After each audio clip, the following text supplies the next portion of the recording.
Alors de quoi faut que je vous parle, moi, dites donc? Prévidev Conseil. Je vais vous parler des métiers du conseil, donc. Je parlerai un peu du métier d'ingénieur d'affaires aussi, parce que comme j'en viens, mais ça va recroiser ce que les collègues vous ont dit. Voilà. Notamment capacité adaptative, ouverture. Et puis tu fais bien de le souligner, le courage, c'est-à-dire l'opiniâtreté quand tout part en vrille. C'est-à-dire garder la finalité en tête et pas commencer à se fatiguer sur les objectifs. Voilà. Ça, on en reparle en cours. Hein. Alors. Hein, smart. Voilà. J'ai rarement vu ça en entreprise. Oui, voilà, oui, les objectifs SMART. Bon. Alors, j'ai noté pour pas que ça soit trop long. Mon parcours académique et professionnel. Attention, accrochez-vous, ça existait. Le bac G3. Je vous jure que ça existait. C'était pour quand on voulait dans le commercial. J'ai fait ça. Après, comme je faisais pas mal de sport, je suis allé dans une autre école, mais c'était à l'époque, il y avait des appelés en France au service national. Pareil, c'est de l'époque du silex, c'est de la pierre à fusil, mais je vous jure que ça existait. Donc à l'époque, quand on voulait être officier de réserve, on allait en aller, comme j'ai fait moi pour l'infanterie. Il y a une école qui est à Saint-Cyr-Coëtquidan, pour ceux qui connaissent. Puis là, pendant 4 ou 5 mois, on comprenait que quand t'es chef, c'est pas parce que t'as des beaux galons, c'est parce que les gens savent qu'avec toi, on sait où on va. Là, c'est une belle leçon de management. Ensuite, je suis retourné faire des jolies études, devinez où? Ici. Alors, je suis désolé, je n'ai pas fait IPE. Ça n'existait pas à l'époque. J'aurais bien fait, il n'y avait pas. Voilà. Donc, j'ai fait une maîtrise d'AES, option gestion d'entreprise. Je vous jure, ça existait aussi. Mais il paraît que maintenant, ils arrêtent la licence, non? Ah ouais. Bon, voilà, à l'époque, il y avait ça. J'ai fait une capacité de gestion d'entreprise en même temps l'IAE. Alors, c'est plus CGE, je ne sais pas comment ça s'appelle maintenant. Un DU. Voilà, c'est un DU. Voilà. C'est intéressant ça parce que c'était des professionnels qui faisaient des cours, c'était le vendredi soir et le samedi matin. Et en fait, c'était que des pros qui faisaient des cours. Ça veut dire que ce que vous faites et ce que vous vivez en dehors des études, c'est quasiment aussi important que ce que vous apprenez ici dans les salles de cours. Mais vous le comprenez après quand vous êtes en situation. Voilà. J'ai fait ensuite une quinzaine d'années comme commercial. Alors d'abord dans la PME locale, c'est là que c'était intéressant, qui avait connu une crise de croissance. On a grandi trop vite, ça existe aussi, c'est possible. Et après, dans de la multinationale qui, elle, était en crise de décroissance. Comme ça, j'aurais tout vu. Voilà. Parallèlement à ça, il y avait pas mal d'activités, notamment dans le monde militaire, en gendarmerie, notamment après, parce qu'on m'a affecté là. Voilà. Ça permet de voir, en termes de management, des façons de faire totalement différentes. Dans tous les cas, que ce soit du public, du privé, quel que soit le milieu, en fait, la matière première, c'est l'humain, c'est l'homo sapiens. D'où mon intérêt pour l'homo sapiens. Je suis donc allé me former aux approches dites neuroscientifiques. Ensuite, je me suis mis à mon compte en faisant Prévidev. Alors, c'est une SARL. On est 2 associés, une folie. Le métier, donc, c'est le métier du conseil, de la formation, de l'évaluation, et parfois ça vire au coaching. Ça veut dire que derrière, il n'y a pas une structure et une image type. C'est un truc qu'on va voir ça notamment avec les Bac plus 5 cette année, avec les Master 2, c'est-à-dire une approche qu'on appelle, comment on appelle ça? Sarah Sarasvati, l'effectuation. Voilà. C'est ce qu'on appelle aussi chez les Picards, dans Schnorr, faire en allant. Ça veut dire que c'est en bougeant que tu vas capter des opportunités, ça va t'ouvrir des pistes. Si tu ne bouges pas, tu capteras jamais une opportunité. Donc c'est très bien d'avoir un plan en tête, super impeccable. Et comme disait Gérald Foch, tous les plans tiennent, virgule, jusqu'au premier coup de feu, point. Voilà. L'effectuation, c'est un peu ça. C'est-à-dire, commencer à avancer, les opportunités vont se présenter. Si vous avez ça en tête, vous allez voir l'économie de temps et de stress que ça va vous faire. Voilà. Donc, mon métier, conseil, formation, évaluation. Très souvent, on commence avec une demande de formation. Et en fait, ce que l'entreprise ou le prestataire vous demande à la base, enfin le donneur d'ordre, si vous grattez un petit peu, c'est un peu ce que je vous dis en cours quand on vous dit on a besoin de former les gens à la communication. Et ben, la réponse sera toujours ah bon, pourquoi? Parce que ça s'engueule dans les équipes machin. Ah bon, pourquoi? Et là vous balancez des pourquoi. Puis après vous aurez peut-être le vrai besoin qui n'est jamais exprimé. Le besoin exprimé en gros c'est ce que de sa fenêtre l'entrepreneur voit. Donc c'est le côté intéressant du métier, c'est d'aller gratter autour, d'aller gratter au-dessus et en dessous. Et très souvent, pour rendre vraiment service, vous vous rendez compte que la demande exprimée n'est pas forcément réellement l'attente qui est en place. Ça, c'est le côté amusant du métier de consultant. Voilà. Il y a toujours de la découverte. Voilà, d'où l'approche à 3 niveaux, c'est-à-dire le niveau de l'humain. Quand on vous dit quelqu'un va pas, je m'arrête pas à quelqu'un qui va pas. Je vais dire, tiens, comment ça se passe dans les équipes? Et là, on va regarder le management, la communication d'équipe. Et puis, si le management, la communication d'équipe est à peu près cohérent, on va aller regarder au-dessus les structures, les process, l'organisation. C'est une approche à 3 couches. Puis moi, je rajoute une 4e, parce qu'à Bac+5, vous êtes bien capable de faire ça. La 4e couche, c'est la vision de la stratégie.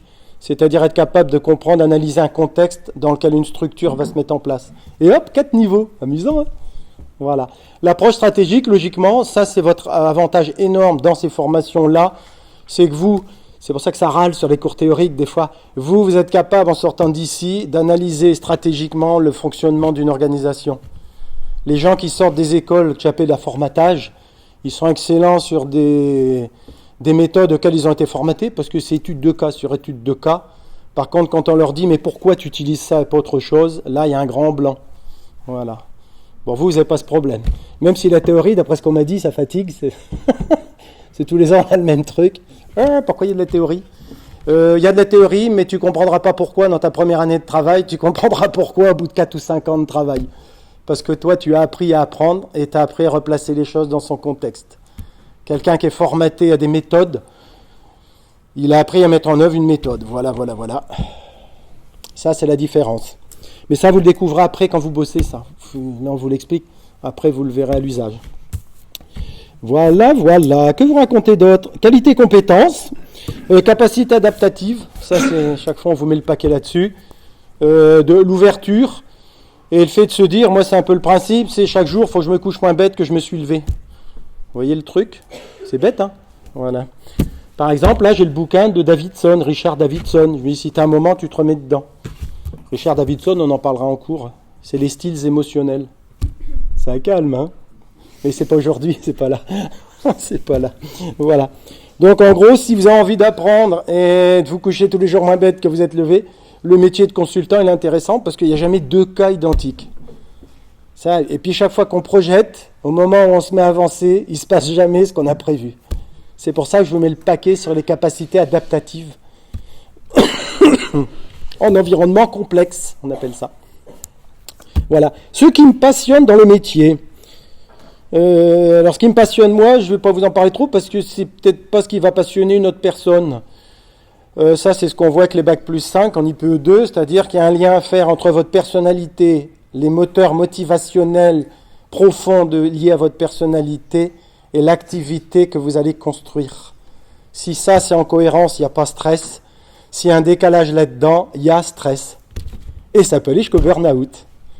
Voilà, c'est le cas à peu près d'un quart des gens chez les cadres en France, à peu près un quart vont vivre ou faire un burn-out. C'est tout simplement parce que ce qu'ils vivent est à contre-tempérament par rapport à ce qui les porte dans la vie. Donc tous les jours, ils vont au boulot avec 12 grammes d'adrénaline et 20 grammes de cortisol dans le sang. Il y a un moment, ça fatigue là. Voilà, donc ça c'est ce qu'on apprend aussi en IPE2 et qu'on n'apprend pas dans d'autres écoles, vous voyez. C'est intéressant. Voilà.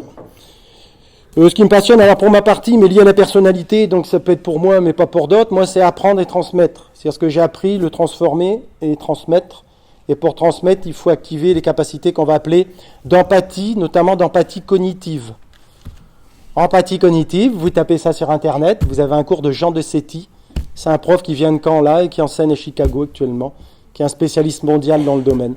Sinon, vous avez Alain Berthoz au Collège de France aussi, qui a écrit là-dessus, d'ailleurs, l'empathie. Voilà. Bon, on va pas refaire le cours, on va avancer. Alors, opportunité d'emploi. Opportunité d'emploi dans le conseil, l'opportunité, c'est celle que tu te crées. Donc, en d'autres termes, l'opportunité, il y en a là où tu vas aller. Voilà. Un truc qu'on disait avec votre ex-collègue, prépare-toi à faire beaucoup d'heures et prépare-toi à te taper des mois où tu gagnes 0, puis des mois tout d'un coup tu gagnes 4 fois la moyenne. Ça, c'est les joies de la vie du travailleur non salarié, le statut de TNS. Voilà. Pour ceux que ça intéresse, il y a à l'université de Montpellier, il y a, comment ça s'appelle ce site, à Maroc, il y a un professeur qui s'appelle Torres qui étudie de très près les patrons de TPE-PME. Parce que c'est un milieu très spécifique. Voilà. Vous tapez à Maroc, vous allez voir ça. Ça vous résume un peu ce truc-là. Et une des spécificités, notamment du conseil, c'est prépare-toi à faire beaucoup d'heures, Ta santé, ben, elle passe souvent en second. Et prépare-toi à faire des mois, tu gagnes beaucoup, des mois, tu gagnes zéro. Il faut arriver à gérer ça. Au niveau mental, il faut être un peu zen. Sinon, il y en a qui ont essayé, ils ont eu des problèmes. Voilà.